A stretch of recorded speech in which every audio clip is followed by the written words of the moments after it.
Good morning, folks. This is Deb. The subject today is once again the failure of the news media.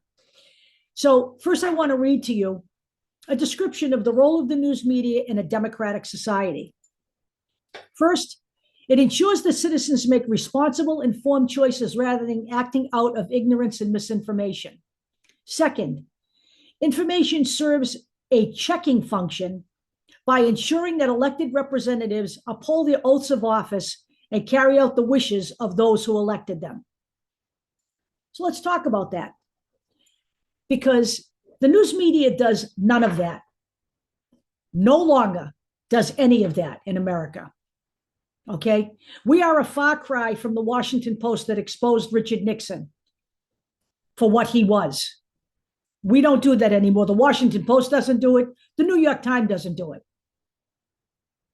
So I'm going to read to you the headline that made me cancel my subscription to the New York Times, which I've had for years and which I actually only paid $4 a month for. I've had it for so long. The headline read, "Trump can win on character." One of the worst headlines I've ever read in my life. Not only because it came from a clown from the National Review, but because it was misleading. The article wasn't about how Trump's character was so good that he can win. It was about how he could win by attacking Kamala Harris's character. We have a newspaper that is legitimately elevating a guy who has no character, a guy who tried to overturn the US government. So much for them, ensuring that politicians uphold their oath of office. A man who has stated he wants to suspend the Constitution. We don't talk about any of that. That is not covered anywhere except at MSNBC. And yet we call them a news outlet. They are not a news outlet anymore. Okay? They're not. But the most staggering failure of the news media right now is failure to talk about Donald Trump's cognitive decline, which is staggering just from 4 years ago, but really staggering from 8 years ago. He was asked last week, at a meeting held at the Economic Forum of New York, how he would pay for childcare in America. I got to tell you, the word salad that came out of this guy's mouth was astounding. And I was watching this with somebody I know, and I actually just looked at them at the end of his answer and said, "Do you have any idea what the fuck he just said?" I had to read it 4 times, literally. But yet, the headline the next morning in The Hill was 5 takeaways from Donald Trump's economic speech.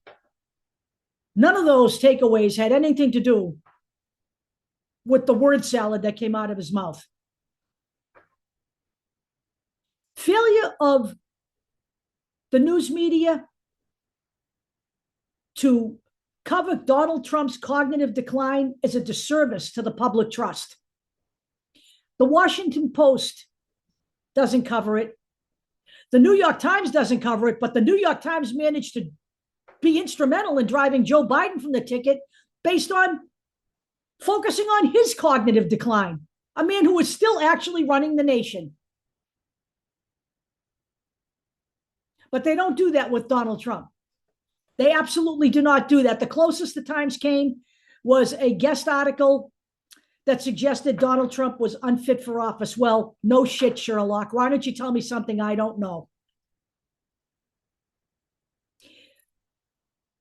The news media in America is not what it was in 1973 when the Washington Post was instrumental in bringing down Richard Nixon.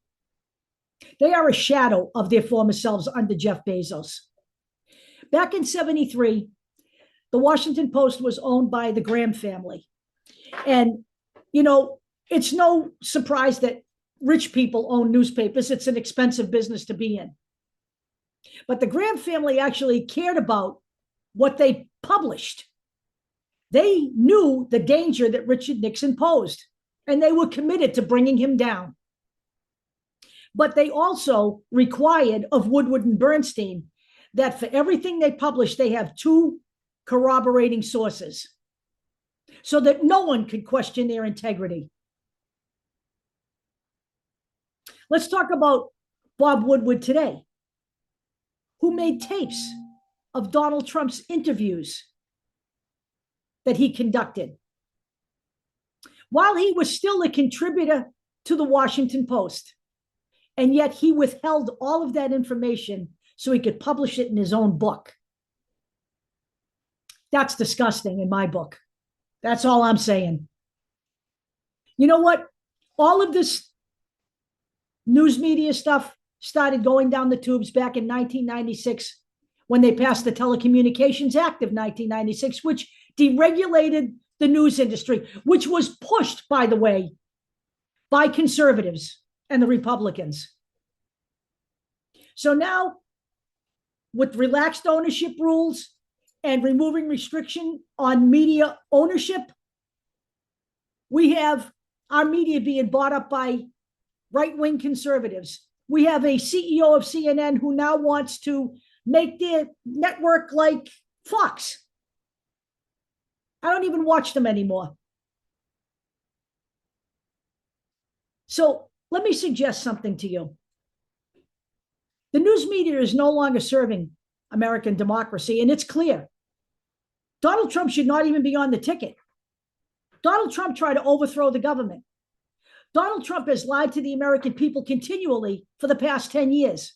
He has made our country a laughingstock to the rest of the world.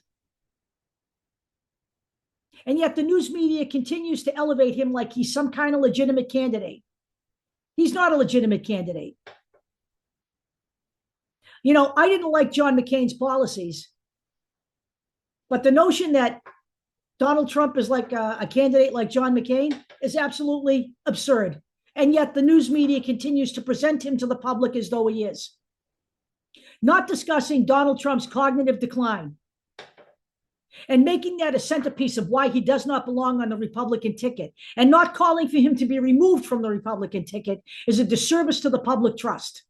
And the only way this changes is by forcing the government to re-regulate the news industry, just like we need to force them to re-regulate the oil and gas industry.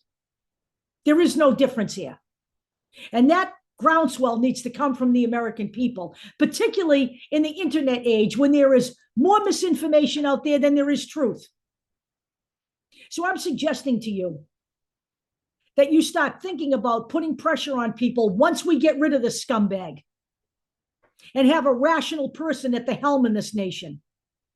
There's a lot that we have to restore, and it will take years to restore it, but it is a battle worth fighting.